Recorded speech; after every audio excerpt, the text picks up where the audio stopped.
সুপ্রভাত বন্ধুরা, রাধে রাধে। প্রিয়াঙ্কাস ব্লগে আপনাদের সকলকে স্বাগত জানাই। আজকে সকালটা শুরু করেছি এই কুয়াশায় মোড়া প্রকৃতির সাথে।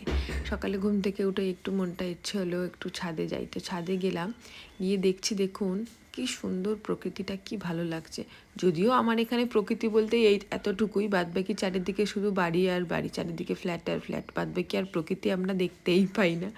তো জানেন না, আজকে সকালে উঠে দেখছি, ওই দেখুন সূর্যি মামা উঠছে, কি ভালো লাগছে দেখুন, কি সুন্দর করে উঠছে। মনে হচ্ছে না একটা ডিমের কুসুম, মনে হচ্ছে না দূরে কেউ একটা আলো জ্বালিয়ে রেখেছে।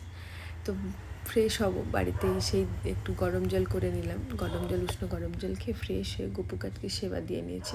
আজকে কিন্তু আমার ডায়েট শুরু, তার জন্য আমার গপুরও ডায়েট শুরু। যে শশা আছে, গপুকেও দিয়েছে, আজকে শশা দিয়েছি সেবায়। আর আজকে থেকে আমি ডায়েট করব, জানেন তো। আজকে রান্না মা করে দিচ্ছে, সব সিদ্ধ। হ্যাঁ, আমি রান্না করলেই তেল বেশি বেশি দিয়ে দিই, তো মা বলছে তুই স্নান করে গপুকে সেবা দিয়ে নি, আর তুই কি ডায়েটে নিবি সেইগুলো রেডি কর, আমি করে দিচ্ছি রান্নাটা। রান্নায়ও তেমন কিছু নেই, আজকে আমি নেব ভাত আর কিছু সিদ্ধ, এইসবই দিয়েই নেব। আর দেখুন, রাতে ভিজিয়ে রেখেছিলাম আমন্ড আর কিশমিশ, কাজুটা ছিল না জানেন, কাজুটা ওই জন্য দেওয়া হয়নি। আমন্ড আর কিশমিশ ভিজিয়ে রেখেছিলাম, ওর সঙ্গে একটু ওটস দিয়ে দিচ্ছি আর একটু দুধ দিয়ে একটু কিছুক্ষণ ভিজিয়ে রাখবো, তারপরে একটু পেস্ট বানিয়ে নেবো। নিয়ে ওর সাথে একটা কলা দিয়ে পেস্ট বানিয়ে নেবো। এটি আজকে সকালে ব্রেকফাস্টে খাবো, জানেন। ব্রেকফাস্টে তো এইটা খাবো, রাতে আবার কী দিয়ে শেষ হবে জানি না। মানে কোনো দিনই তো ডায়েটটা আমার ঠিকঠাক করে হয় না। তো চলুন, যাই হোক, আজকে সকালটা তো এটা খাই। তো আজকে লাঞ্চেও মা আজকে সব সিদ্ধ দেবে বলেছে তুই রান্না করবি না, আমি করে দেবো, গুছিয়ে দেবো। তো দেখুন আজকে কী কী দিয়েছে। এই যে শুকনো কড়ার মধ্যে চিড়েটা নেড়ে দিয়েছে, স্ন্যাক্সে খাবো, আর ভাত, ওদিকে সব সবজি সিদ্ধ, আর মাছটা ঘি দিয়ে ভেজে দিয়েছে, আর একটা ফল দিয়েছে, বলেছে বিকেলে এটা খেয়ে নিবি।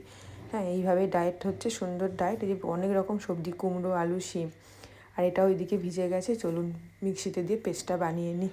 পেস্টটা বানিয়ে এটা ব্রেকফাস্টে নিয়ে চলে যাব। খাওয়ার আমার কোনো দিনই সময় হয় না, একটু ছোলা আর একটু খেজুর খেয়ে নেবো, নিয়ে আর বেরিয়ে পড়বো। যে কলাটি দিয়ে পেস্টটি বানিয়ে ফেলছি, এই দেখুন পেস্ট হয়ে গেছে, সুন্দর স্মুদি তৈরি হয়ে গেছে।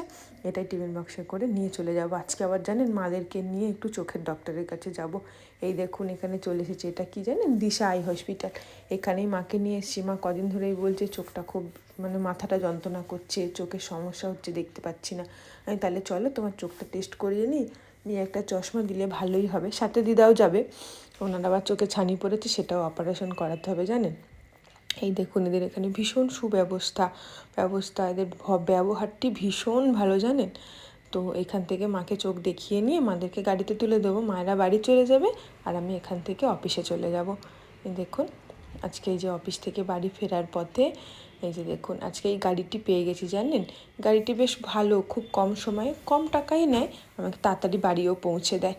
তাই ভাবলাম আপনাদের সাথে শেয়ার করি। এই যে প্রত্যেক দিন এই রাস্তাটি দেখতে দেখতে আমি বাড়িতে যাই, যদিও গাড়িতে আমার 20-30 মিনিটই সময় লাগে, তাও একা একা বসে থাকি, ভালো লাগে না, এই ভিডিও বানাতে বানাতেই যাচ্ছি। তো চলুন বাড়ি ফিরে এসে ভগবানের নাম জপ করে নিলাম, নিয়ে একটু রান্না করবো। আজকে জানেন আলুর বাটি চচ্চড়ি করবো, প্রত্যেক দিন তো কড়াতে দিয়ে হয়, যদিও এটি আমি খাবো না, তো মা বাপি বোন ওরা তো খাবে। তো এই সব কিছু কেটে বানিয়ে নিয়েছি, এটা একসঙ্গে দিয়ে একটু নুন, একটু হলুদ আর একটু তেল দিয়ে মাখিয়েও একেবারে বসিয়ে দেবো জল দিয়ে। বেশ মোটামুটি সিদ্ধ হতে হতে হয়ে যাবে, আর আমি এদিকে রুটিটি করে নেবো।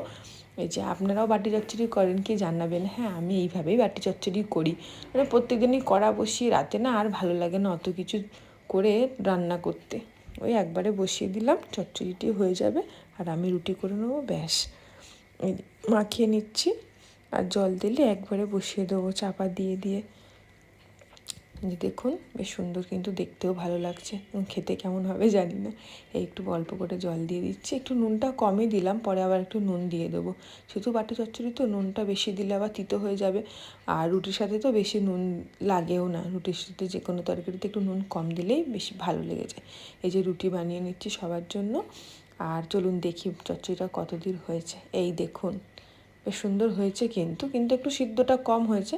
এগুলো একটু হাতা দিয়ে গাঁথিয়ে গাঁথিয়ে দিলে বেশ একটু ভালো, মানে একটু কাই কাই মতন হয়ে যাবে, আর বেশ ভালো, খেতেও ভালো হবে। আর জলটাও মোটামুটি ঠিকই দিয়েছিলাম, দেখুন আর একটু ভাবছি নুন দেবো, নাহলে নুন দেবো না। খেয়ে যদি কেউ বলে নুন কম তাহলে একটু দিয়ে দেবো, কারণ ওটার সঙ্গে বেশি তিতো হয়ে গেলে ভালো লাগবে না।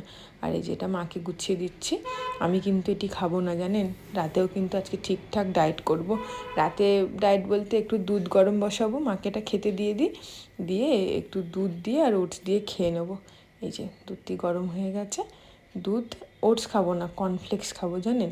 এই যে সকালে যেহেতু ওটস খেয়েছি, এখন একটু কর্নফ্লেক্স খেয়ে নেবো।